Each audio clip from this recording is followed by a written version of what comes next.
ဟုတ်ကဲ့ကိုဝင်ရသွားနိုင်ပါတယ်ရနိုင်ကြီးကတော့ပုံမှန်အချိန်တွေထက်တိတ်နေတယ်ဒါပေမဲ့ကိုဝင်ကတော့ရနိုင်ပါသေးတယ်မျိုးသမီးက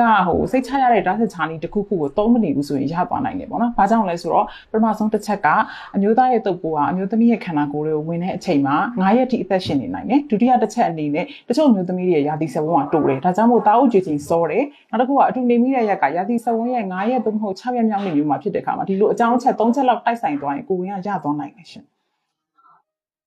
လိင်ဆက်ဆံနေဆိုတာတအုပ်တအောက်ချင်းစီရဲ့ကိုယ်ပိုင်လွတ်လပ်ခွင့်ဖြစ်တာကြောင့်နှစ်ဦးနှစ်ဖက်သဘောတူအဆင်ပြေတယ်ဆိုလို့ရှိရင်တော့ရာသီလာနေစဉ်မှာလည်းအတူနေလို့ရပါတယ်။ရာသီသွေးဆိုတာတအိမ်ထဲမှာ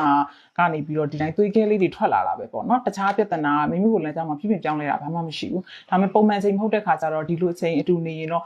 စာမန်ရှောင်ရန်အချက်လေးတွေနည်းနည်းတော့ရှိတာပေါ့ကောင်းကျိုးကတော့နည်းတယ်ပေါ့နော်ဆိုးကျိုးကပုံများတယ်ဒါပေမဲ့ကောင်းကျိုးအနေနဲ့ဆိုလို့ရှိရင်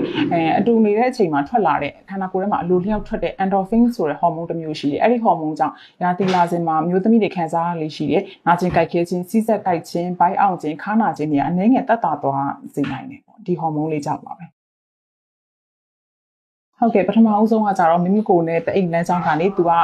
သွေးတွေဆင်းနေတယ်ဒါကြောင့်မလို့ပုံမှန်ဆိုရင်တော့လိမ်မတဆင့်ကူးဆက်တဲ့ယောဂတွေအပြင်သွေးကတဆင့်ကူးဆက်တဲ့တခြားအသက်ရတဝါဘီပိုးစီပိုးလိုယောဂတွေပါကူးနိုင်ကြီးရှိတယ်ဒါကြောင့်မလို့ကွန်ဒုံကိုအသုံးပြုဖို့ကျမတို့ကအကြံပေးချင်ပါတယ်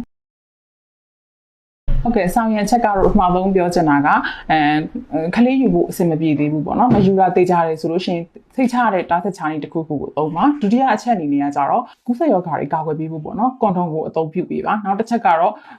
စီလန်းချောင်းနဲ့တအိမ်လန်းချောင်းကိုပိုးဝင်တာကာကွယ်ဖို့အတွက်တကူရီတန်ရှင်းယူအထူး queue စိုက်ဖို့လိုပါတယ်